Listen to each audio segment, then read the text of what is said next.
से हम आज एक ऐसे भेद को समझेंगे मिलकर, क्योंकि मुझमें हम सब खुदा के कलाम के तालिब इल्म हैं और हमें ज़रूर है कि खुदा के कलाम को समझें, सीखें और इस पर अमल करें, ताकि दुनिया में जो मुश्किलात का हमें सामना करना पड़ता है, जिन आजमाइशों को हमें फेस करना पड़ता है, हम उनमें से निकल सकें, कामयाब हो सकें। तो इसलिए खुदा के कलाम को रोज स्टडी किया करते और इससे दिल लगाए।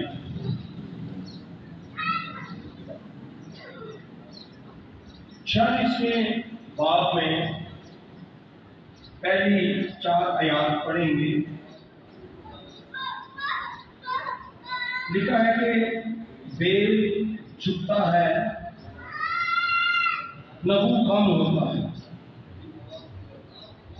उनके बुत जानवरों और चौपायों पर लदे हैं। जो चीजें तुम उठाए फिरते थे, थके हुए चौपायों पर लदी हैं, वो झुकते और बाहम कम होते हैं। वो बोझ को बचा ना सके और वो आप ही असीली में चले गए। सीखने वाली बात जो खुदा आपसे और मुझसे कर रहा है, तो वजह से सुनिए। आए याकूब के घराने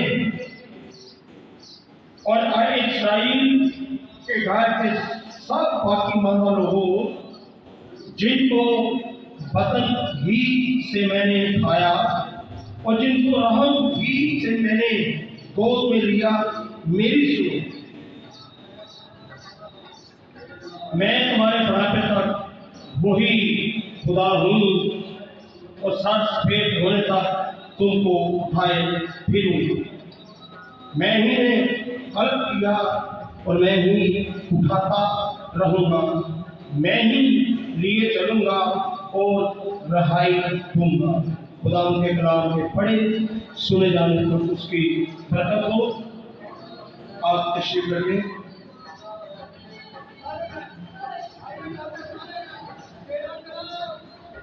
जब कौम बनी इस्राएल खुदा के मुक़द्दसीन, खुदा के चुने हुए लोग बरगश्ता हो गए, जब गैर अक़वाम के कौमों के उन्होंने तौर तरीके अपना लिए और उन्हीं की तरह डाले हुए बुत देवता उन्होंने अपनी अपनी जात के लिए चुन लिए और उनकी इबादत करने लग पड़े। तो खुदा ने कहा कि ये बुत, ये आग से तराशे हुए बुत, पत्थर, लकड़ी, लोहे, सोने, चांदी के, ये तो खुद बेजान है।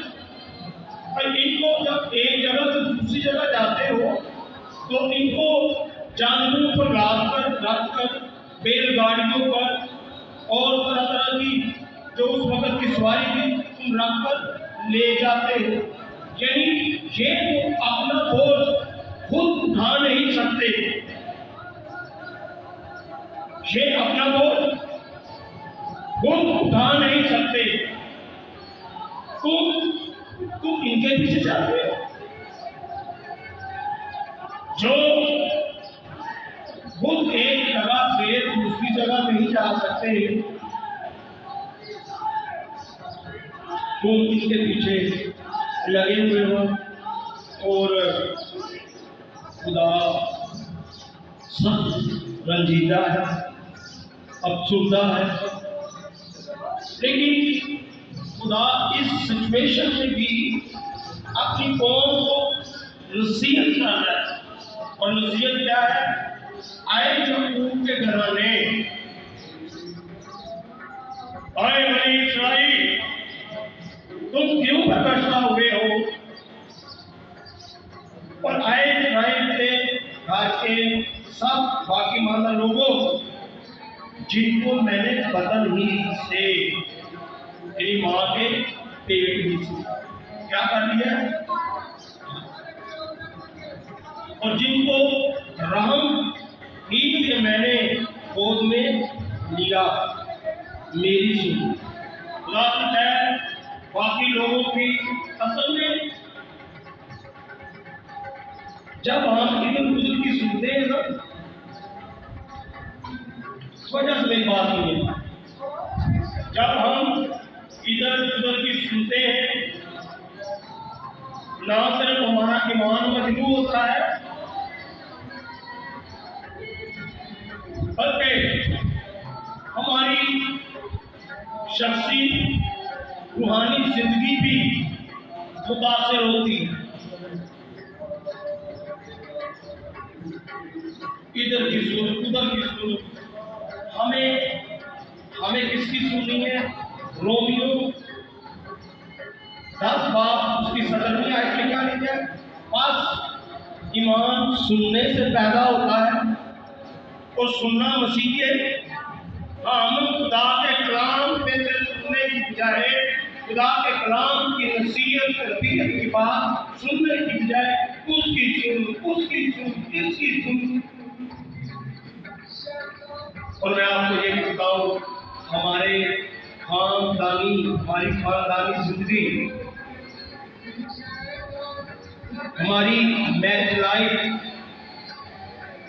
हमारी इज़्तिवाजी जिंदगी उस वक्त मुतासिर होती है जब हम इधर उधर की सुनते रहते हैं। क्योंकि खुदा कह रहा है आए याकूब के घराने, आए इस्राएल के घर के बाकी माता लोगों मेरी सुनो। किसकी सुनो? मेरी।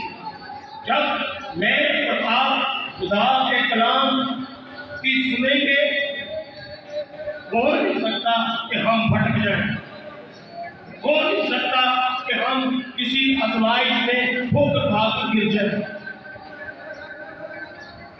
सदरक मीसक और अब्दुल्लाह ने काम का हवाला पेश किया था, बादशाह को एक हवाला पेश किया था उन्होंने कि नहीं, हमारे खुदा ने कहा है कि मेरे सिवा किसी की प्रस्तुति नहीं करनी, किसी मूर्त को सजदा नहीं करना। तो ये कहाँ का हवाला दिया था? खरूज 20 बाब है, खरूज की किताब और दानियल की किताब, कितना अर्सा है बीच में। लेकिन उन्होंने सुना, उन्होंने उस कलाम को सुनकर अपने दिल में रख लिया। जब एक बड़ी आजमाइश आई, एक बड़ी मुश्किल आई, तो उस आजमाइश, उस मुश्किल की घड़ी में वो साबित कदम रहे, उन्हें ठोकर दी। आज हमें ठोकर की जरूरत नहीं। हम खुदा के कलाम की सुनने की बजाय इधर की उधर की सुनते हैं, और ना सिर्फ ये कि सुनते हैं, बल्कि हम उन्हें कबूल भी कर लेते हैं उन बातों को, और उन बातों पर अमल भी करते हैं। यहाँ इसीलिए खुदा फरमाता है आए याकूब के घराने और आए इस्राएल के घर के सब बाकी माना लोगों, जिनको मैंने बदन ही से मैंने उठाया और जिनको राम ही से मैंने गोद में लिया, मेरी सुन। और खुदा एक तसल्ली की बात उनसे कर रहा है। खुदा इंतहाई तसल्ली की और उनके हौसले की बात कर रहे हैं, जिससे उनका गिरा हुआ हौसला, उनकी भटकी हुई रूहें, उनकी मुंतशिर जिंदगियां, बरगश्ता जिंदगियां फिर से इकट्ठी होने, एक होने और वो खुदा के रसूल कायम होने। क्या जी 4वीं आयत में, मैं तुम्हारे बुढ़ापे का तो वही हूं। वही कौन सा है? क्यों जी? मैं तुम्हारे बुढ़ापे का तो वही हूं, मेरी वो खुदा कि तुम्हें मुंह के मिस्र में से निकाल लाया, जिसने मिस्रियों के पानी को खून, मिस्रियों के सफेद दिन को, रोशन दिन को तारीकी में बदल दिया, उनकी खड़ी फसलों को चिड़िया खा गई। मैं वही हूं जिसने तुम्हारी हद मिस्र के बेरोफों को मार दिया। मैं वही खुदा हूं जिसने तुम्हारे लिए पहले पुरुषों को 2 हिस्से। मैं बदल नहीं गया। बाद लोग समझते हैं नहीं जी आप तो ये हो नहीं सकता, क्यों नहीं हो सकता? खुदा तो वही है। खुदा याद करा रहे हैं, मैं वही हूं जिसने पुरुषों को 2 हिस्से किया। 40 वर्ष तक बेवान में रात को आपका सुकून बन के तुम्हारे आगे चलो।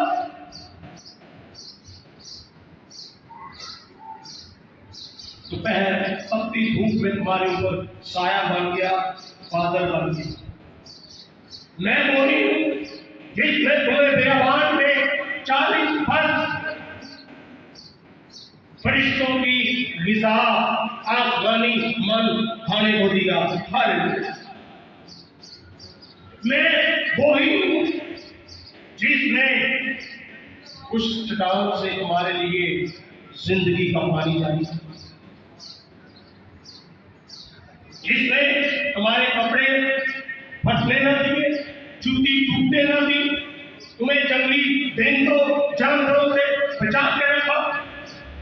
मैं वही हूं जिसने तुम्हारे लिए यरूशलेम की दीवार को गिरा दिया और तुम्हें उस मुल्क में जहां दूध और शहद की नहरें बहती, नदियां बहती, यानी कि जहां कसरत से दूध और शहद बहता, तुम्हें ऐसे वसी मुल्क में ले गया। मैं वही हूं। खुदा ने याद दिला रहा है, मैं बदल नहीं गया, मैं तब्दील नहीं हो गया, मैं वही खुदा हूं। फिर तुम क्यों दुनियादार लोगों के नक्शे कदम पर चलते हो? तुम गैर अक़वाम की तरह तरह के देवताओं बनाकर, बुत बनाकर उनको सजदा करते हो, उनसे अपनी जरूरतों के लिए दरख्वास्तें करते हो। मैं तो नहीं बदला, खुदा कहता मैं नहीं बदला, मैं वही हूं। और फिर साथ ही खुदा ने एक और उनके साथ ऐसा किया कि मैं तुम्हारा सर सफेद होने तक तुम्हारे साथ वफादार रहूंगा। मैं वही। तुम्हारी वफादारी क्या है? खुदा कह रहे मैं वही हूं, मैं नहीं बदला, ना ही बदलूं। तुम तरह तरह के देवी देवताओं के पीछे जाते, उनको सजदा ताज़ीम करते हो, उनको पूजते हो, हालांकि वो तो अपना बोझ भी उठा नहीं सकते। उनके आगे मनते मुरादे रखते हो।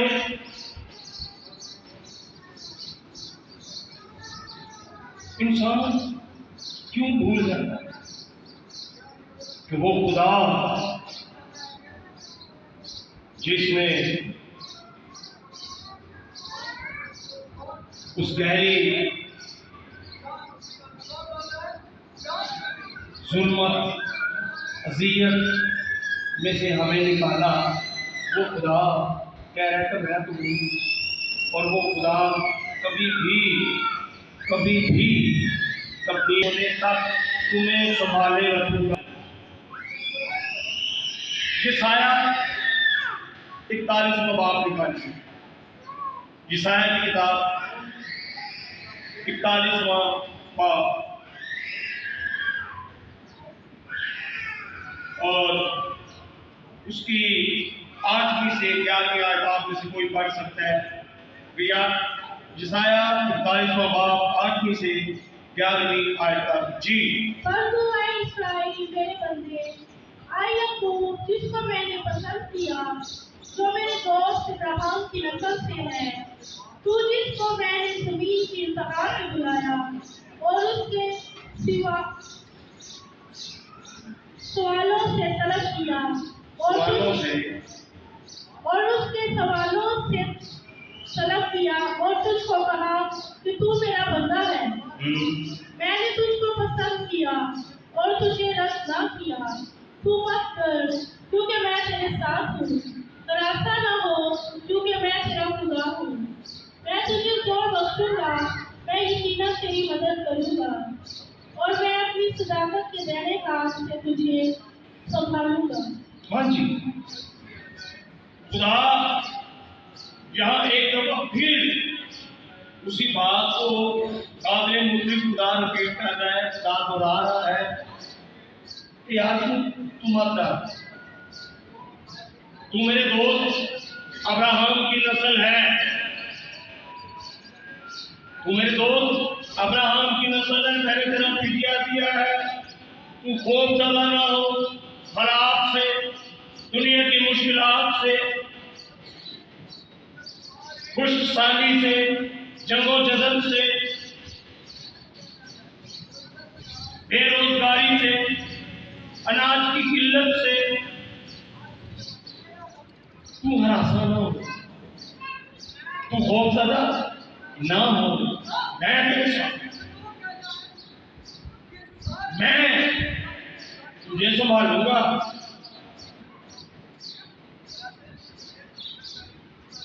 और फिर आगे 11वीं आयत में खुदावंद कहता है, देख वो सब जो तुझ पर गज़बनाक हैं पशेमान और रुसवा होंगे।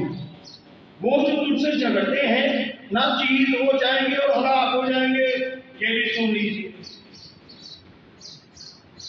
मुकद्दसीन ईमानदारों के दुश्मन कभी भी उनके सामने ठहर नहीं सकते। बंगारा सवाल हो, क्योंकि खुदा के कलाम में लिखा है तू अपनी अखा को देखेगा हाल छीन। खुदावंद बदला देता है आप दोनों दी शरारत। खुदा अपने लोगों के लिए चल सकता है। ज़बूर 24 में क्या कहते हैं, जो जंग में हैज हो रहा,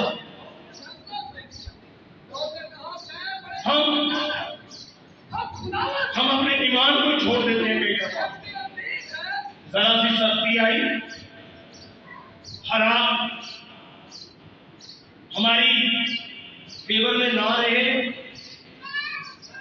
हमारा ईमान खवानूर हो जाता है, हम बरकशा हो जाते हैं, हम किसी और सिमत चले जाते हैं। क्या खुदा आसमान पर से निगाह करके हमें नहीं देख रहा? क्या खुदा अपने लोगों की फिक्र नहीं करता?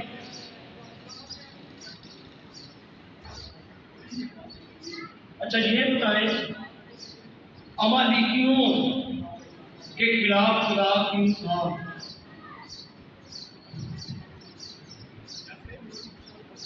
इसलिए कि जब ये बनी इस्राइल सफर कर रहे थे तो अमालेकियों ने क्या किया, मुखालिफों के साथ मिलकर इन पर दावा बांध दिया। जब ये मुल्क कनान की तरफ सफर कर रहे हैं तो बजाय इसके कि अपने भाइयों थे तो ये भी अब्राहम की नस्ल में से, तो बजाय इसके कि उनकी फेवर करते ये डायरेक्ट माम के साथ मिलकर इन्होंने भी क्या कर दिया, अटैक कर दिया। जब बनी इसराइल थके मांगे थे, जब निढाल हो चुके थे, खुदा ने भी फिर पहल किया कि उस वक्त जब मेरे लोगों को मदद चाहिए थी, उनकी मदद करने की बजाय ये अपने हुक्म के मुखालिफ हो गए। खुदा ने कहा अब मैं भी 1000 दिन का क्या रहूंगा, मुखालिफ। मूसा ने जान की, साउल ने जान की, अमालेकियों को मारा। दाऊद को खुदा ने कहा तू भी इनको मार। बल्कि साउल को यहाँ तक कहा कि तू इनके जानवरों के बच्चों को भी ना छोड़।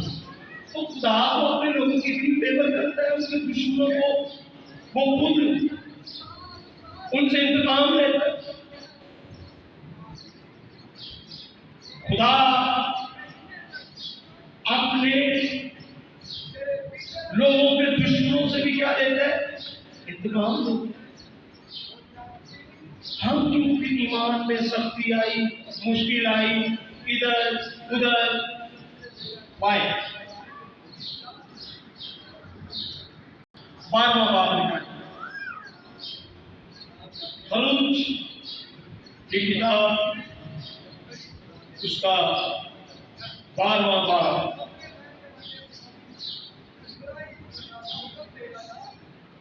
उसकी 29वीं से 36वीं आयत की बात। खरूज 12, 29 से 36वीं आयत। जी। और आधी रात को खुदा ने मुल्क मिस्र के सब प्लॉटों को फिरौन को अपने तक नहीं, मैं नहीं जानते। कभी कहता जवानों को ले जाओ, बूढ़ों को छोड़ दो। कभी कहता बूढ़ों को ले जाओ, जवानों को रहने दो। ऐसे ही बोलना। कभी कहता अपने जानवर रहने दो, तुम चले जाओ। बहाने का खुदा ने फिर एक सख्त स्टेप उठाया। याद रखिए, जब कोई खुदा के लोगों को हद से ज्यादा तंग करता है, खुदा के लोगों को, मुकद्दसीन को हद से ज्यादा सताता है, तो खुदा गज़बनाक, खुदा के लोगों का इंतकाम। तो खुदा ने फिर आधी रात के वक्त मिस्रियों के पेड़ों को, जहां तक बादशाह के पेड़ों थे, और उन सब के जानवरों के पिलोठों को भी क्या कर दिया, मार दिया। पिलोठों को क्या, पिलोठे असल में ताकत होती है। किसी घर का पिलोठा उस घर की पहचान, शान होती है। लेकिन जब कोई खुदा के लोगों से, जब कोई खुदा के लोगों से अनाद रखता है, उनकी मुखालफत करता है, उनसे दुश्मनी रखता है, उन्हें सताता है, तो खुदा कहता है कि तुम्हारा इंतकाम है। और खुदा ने उनके सब लोगों को मार के अपने को घबरा गए, डर गए। तो आधी रात बड़ा रहम मच गया, बड़ा वावेला मच गया। ये क्या हो गया, वो डर गए लोग। आगे, क्योंकि एक भी ऐसा घर ना था जिसमें कोई ना मरा हो। तब उसने रात ही रात में मूसा और हारून को बुलवाकर कहा कि तुम बनी इस्राएल को लेकर मेरी कौम के लोगों में से निकल जाओ। अब वो आधी रात को कह रहा है तुम चले जाओ, मैं तुम्हें नहीं रोकता। और फिर और भी कुछ कह रहा है जी। और जैसा कहते हो जाकर खुदावंद वो की कहता इबादत है यार चीजें तुम्हारी मर्जी, और जैसे आपकी मर्जी, जो जो कुछ लेके जाने ऐसा ही करो।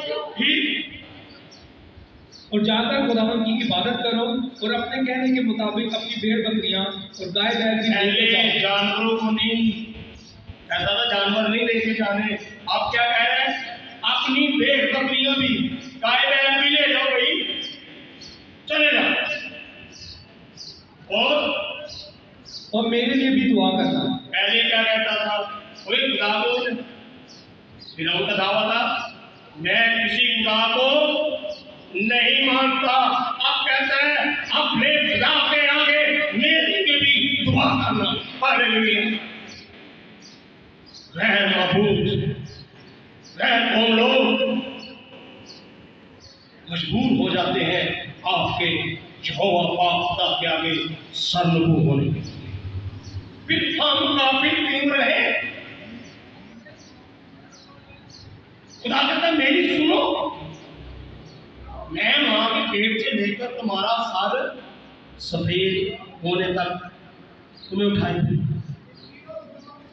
यानी कि मैं तुम्हें कब्र में जाने से, मैं तुम्हें कब्र में जाने तक क्या करूंगा? मैं तुम्हें कब्र में जाने तक संभाले रहूंगा, उठाए रहूंगा, तुम्हारी देखभाल करूंगा। तुम क्यों गैर मौजूदों के पीछे भागते हो? और ये अपना बोझ नहीं उठा सकते। एक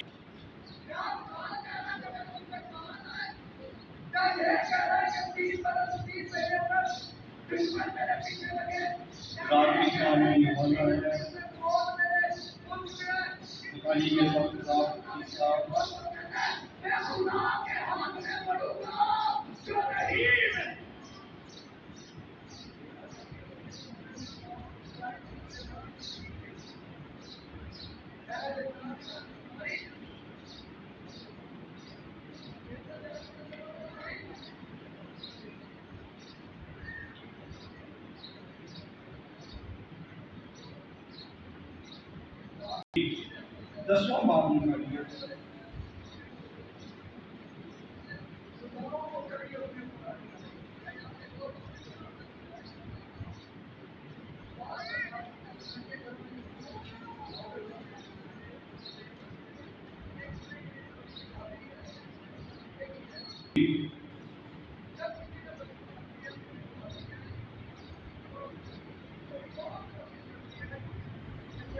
दसवें बाब की 8वीं आयत, 11वीं बाब की 8वीं आयत से पढ़िए।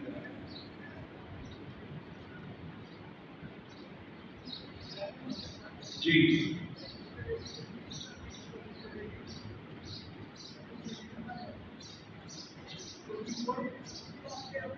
सलादी बुजुर्गों ने इफ्तार से कहा कि अब हमने फिर इसलिए नहीं तर्जुम किया है कि तू हमारे साथ चलकर बनी अमूर से जंग करे और तू ही जराद के सब बजिंदों पर हमारा हाकिम होगा।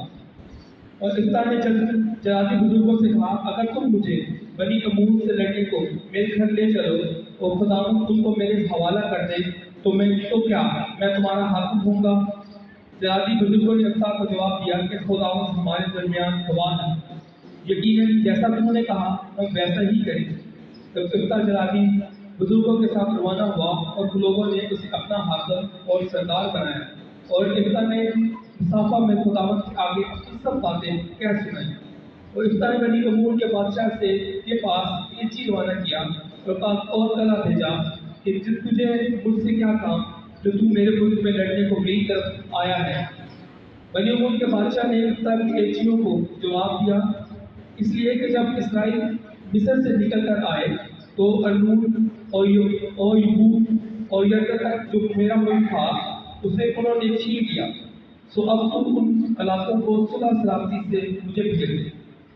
तब इफ्तार ने फिर एचियों को बनी अमूर के बादशाह के पास रवाना किया और कला भेजा।